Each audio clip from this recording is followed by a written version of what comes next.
Namaskar students, welcome to online classes of St. Angels Public School. As you know, we are working from home for you and this is chapter number 3 metals and non-metals of 10th class and this is lecture number 11. Last videos में हमने metal और water की reaction को study किया था. Now we will study the reaction of metals and acids. तो question है explain reaction of metals with acids. तो कहता है metals react with dilute acid to form salt and hydrogen gas. Question है explain reaction of metals with acids. तो आपको पता होना चाहिए कि metals react with dilute acids to form salt and hydrogen gas. ये रिएक्शन आपने सेकंड चैप्टर में भी पढ़ी थी. तो यहां पर होगा क्या कि मेटल हुआ M, एसिड हुआ HX. आप सभी को ध्यान रखना चाहिए कि मेटल और हाइड्रोजन की होती है आपस में दुश्मनी.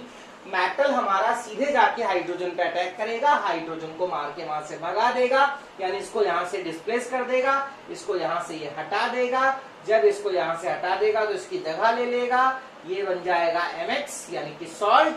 और जो H था यहाँ का वो H हाइड्रोजन गैस की फॉर्म में क्या हो जाएगा, रिलीज हो जाएगा. तो आप यहाँ देख लीजिए कि अगर आपके पास सोडियम है और उस सोडियम को आप हाइड्रोक्लोरिक एसिड से रिएक्शन कराते हैं. If you have sodium and that sodium is reacted with hydrochloric acid, अगर आपके पास सोडियम है और उसको आप हाइड्रोक्लोरिक एसिड से रिएक्शन कराएंगे तो ये सोडियम क्या करेगा, किस पे अटैक करेगा, हाइड्रोजन पे. उसको वहां से हटा देगा, NaCl बन जाएगा और हाइड्रोजन गैस क्या हो जाएगी, रिलीज हो जाएगी.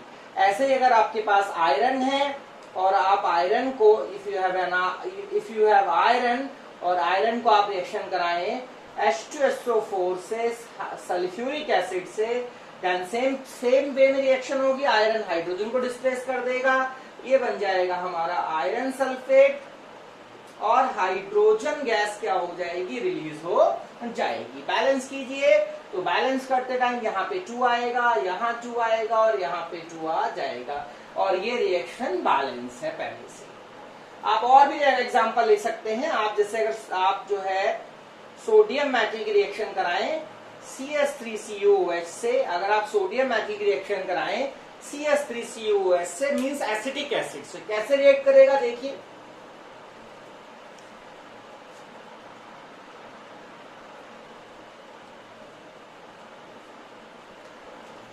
अगर आप जैसे आपने सोडियम को हाइड्रोक्लोरिक एसिड से रिएक्शन कराया, सोडियम क्लोराइड बना, हाइड्रोजन गैस बनी.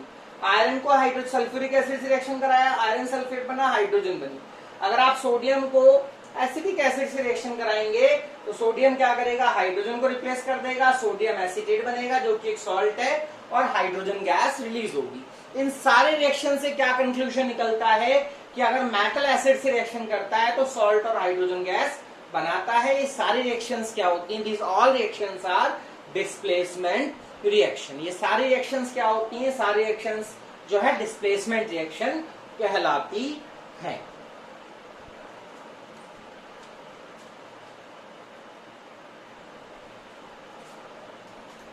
देखिए अगर आपके पास जिंक है, यू हैव जिंक, और उस जिंक को आप रिएक्शन कराएं हाइड्रोक्लोरिक एसिड, क्या बनना चाहिए. ये क्वेश्चन सेकंड चैप्टर में भी था, फर्स्ट में मैंने आपको कराया था क्वेश्चन. आपको जिंक हाइड्रोजन को हटा देगा, जिंक क्लोराइड बन जाएगी, जिंक हाइड्रोजन को हटा देगा, जिंक क्लोराइड बन जाएगी, हाइड्रोजन गैस रिलीज हो जाएगी. सेम अगर जिंक रिएक्शन करता है नाइट्रिक एसिड से मींस HNO3 से, अगर ये रिएक्शन करता है डाइल्यूट नाइट्रिक एसिड से, अगर ये जिंक रिएक्शन करता है डाइल्यूट नाइट्रिक एसिड से, HNO3 मींस नाइट्रिक एसिड, अगर ये नाइट्रिक एसिड से रिएक्शन करता है तब क्या बनेगा. तो आपके हिसाब से प्रोडक्ट बनना चाहिए क्या, ZnNO3 और हाइड्रोजन गैस. ये तो बनना चाहिए, ये बनना चाहिए जैसे ऊपर बना ऐसे यहां प्रोडक्ट बनेगा ZnNO3 और हाइड्रोजन गैस. बट ऐसा नहीं होगा, यहां पर बनेगा हाइड्रोजन की बजाय बनेगा वाटर और प्लस में नाइट्रोजन डाइऑक्साइड बने. अब ऐसा क्यों हुआ, यहां पर ये क्वेश्चन बन जाता है कि ऐसा क्यों हो रहा है. यहां ये क्वेश्चन बन गया कि ऊपर जिंक ने एसिड से रिएक्शन करा, HCl से रिएक्शन करा, जिंक क्लोराइड बना और हाइड्रोजन गैस बनी. फर्स्ट केस में आप देखिए, इस फर्स्ट केस में जिंक अगर हाइड्रोक्लोरिक एसिड से रिएक्शन कर रहा है, जिंक क्लोराइड बन रही है और हाइड्रोजन गैस बन रहा है। बट इस सेकंड केस में क्या हो रहा है ऐसा कि हाइड्रोजन ना बन के वाटर बन रहा है और नाइट्रोजन का ऑक्साइड बन रहा है। वाई? तो यहाँ पर हमारे पास एक फैक्ट आता है, एक फैक्ट है जो आपको याद रखना है और एक क्वेश्चन भी है। क्वेश्चन ये है कि व्हेन, क्वेश्चन समझिए, when and metal, when a metal react with dilute nitric acid, then hydrogen gas is not produced. Why? जब कोई मेटल डाइल्यूट नाइट्रिक एसिड से रिएक्शन करता है तो हाइड्रोजन गैस नहीं बनती है, ऐसा क्यों? That is the question. जैसे ऊपर देखा भी आपने कि जिंक ने डाइल्यूट नाइट्रिक एसिड से रिएक्शन करा, जिंक नाइट्रेट बना, सॉल्ट है, ठीक है, जिंक नाइट्रेट बना जो कि एक सॉल्ट है, बट हाइड्रोजन की बजाय वाटर बना और साथ में नाइट्रोजन का एक ऑक्साइड भी बना। तो क्वेश्चन यही बन रहा है, इंपॉर्टेंट क्वेश्चन है ये, एग्जाम में भी आ सकता है क्वेश्चन, कि जब कोई मेटल रिएक्ट करता है डाइल्यूट नाइट्रिक एसिड से तो हाइड्रोजन गैस नहीं बनती है, ऐसा क्यों? क्या रीजन है?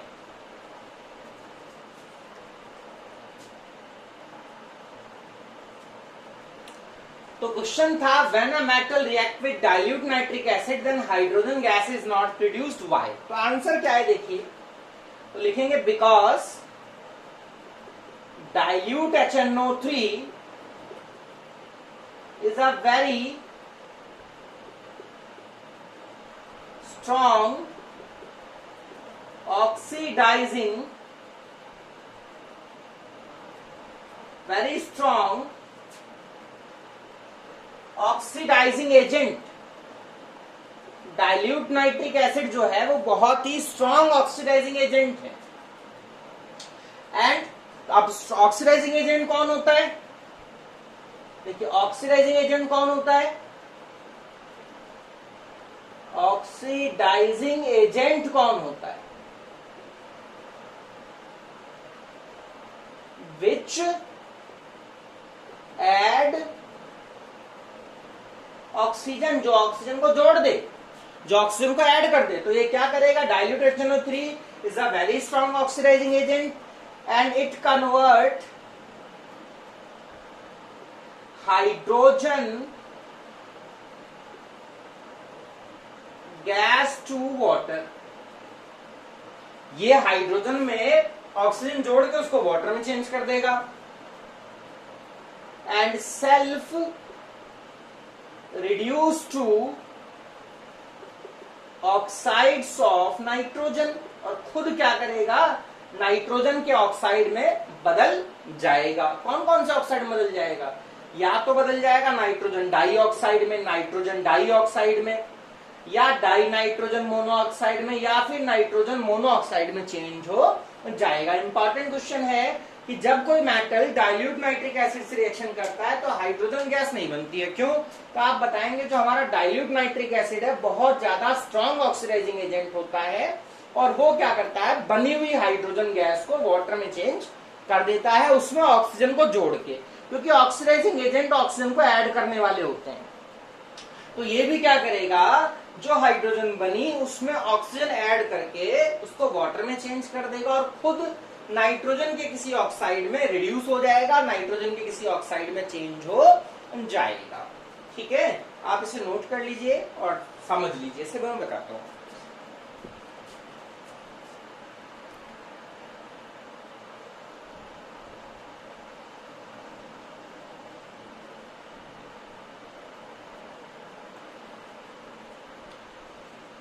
तो जिंक है वो डाइल्यूट नाइट्रिक एसिड से रिएक्शन करेगा तो बनाएगा जिंक नाइट्रेट। बट जो ये डाइल्यूट नाइट्रिक एसिड है कि जो दूसरे मॉलिक्यूल्स होंगे डाइल्यूट HNO3 के, वो कहीं ना कहीं बनी हुई हाइड्रोजन को साथ में वाटर में ऑक्सीडाइज कर देंगे और खुद नाइट्रोजन के किसी ऑक्साइड में क्या हो जाएंगे? चेंज हो जाएंगे। बट हमारे पास कुछ मेटल ऐसे भी हैं, बट Mn एंड Mg, अगर Mn रिएक्ट करेगा डाइल्यूट HNO3 से, तब हाइड्रोजन गैस ही बनेगी। आप ध्यान रखिए, ये बनेगा MnNO3 का होल 2 प्लस हाइड्रोजन गैस, ऐसे ही Mg प्लस डाइल्यूट HNO3, तब भी क्या बनेगा, हाइड्रोजन गैस बनेगी। दो मेटल्स ऐसे हैं जो डाइल्यूट नाइट्रिक एसिड के साथ रिएक्शन करके हाइड्रोजन गैस बनाते हैं। These are exception, these two metals are exception. बाकी अगर कोई और मेटल होगा और वो नाइट्रिक एसिड से रिएक्शन करेगा तो हाइड्रोजन गैस ना बनके वाटर बनेगा। बट यहां अगर Mn और Mg है तो वो क्या करेंगे, डाइल्यूट नाइट्रिक एसिड के साथ रिएक्शन करके हाइड्रोजन गैस बनाएंगे।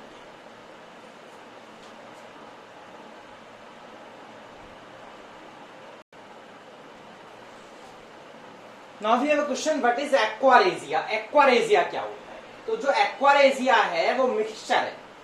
एक्वारेजिया को रॉयल वाटर कहते हैं, बहुत ज्यादा कोरोसिव होता है, मतलब चीजों को खराब करने वाला होता है, और इतना कोरोसिव है कि वो गोल्ड और प्लेटिनम को भी क्या कर देता है, डिसॉल्व कर देता है, यानी घोल देता है या उनको खराब कर देता है।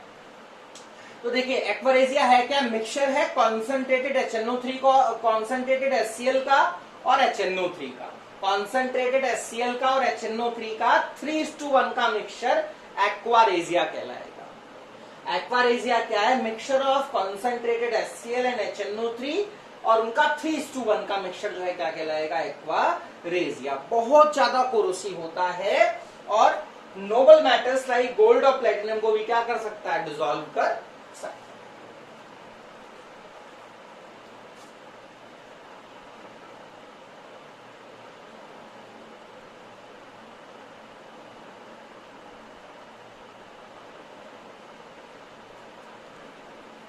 देखिए आपके पास दो कंटेनर है, एक में कॉन्सेंट्रेटेड HCl है, दूसरे में कॉन्सेंट्रेटेड HNO3 है। अब ये चाहे कितना भी कंसंट्रेटेड हो और ये भी चाहे कितना भी कंसंट्रेटेड हो, और इसमें हम अगर एक गोल्ड रॉड डाल दें, हम गोल्ड रॉड डाल दें, एक गोल्ड रॉड इसमें डाल दें, एक गोल्ड रॉड,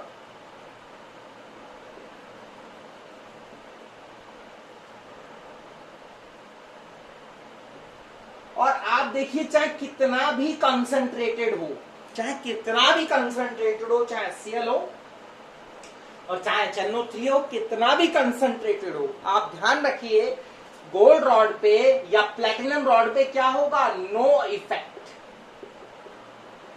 नो इफेक्ट, कोई इफेक्ट नहीं होगा इस गोल्ड रॉड पे, इन दोनों एसिड्स का कोई इफेक्ट नहीं होगा, ठीक है। बट अगर आप क्या करें, इन दोनों को मिक्स कर दें, किस किस को, कॉन्सेंट्रेटेड HCl को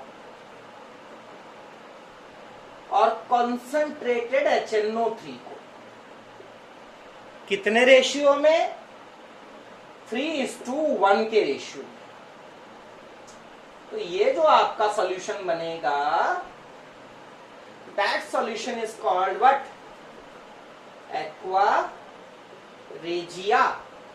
और इस एक्वारेजिया में अगर आप गोल्ड रॉड डाल देंगे, अगर आप ये गोल्ड रॉड डाल देंगे तो ये गोल्ड रॉड क्या करेगी,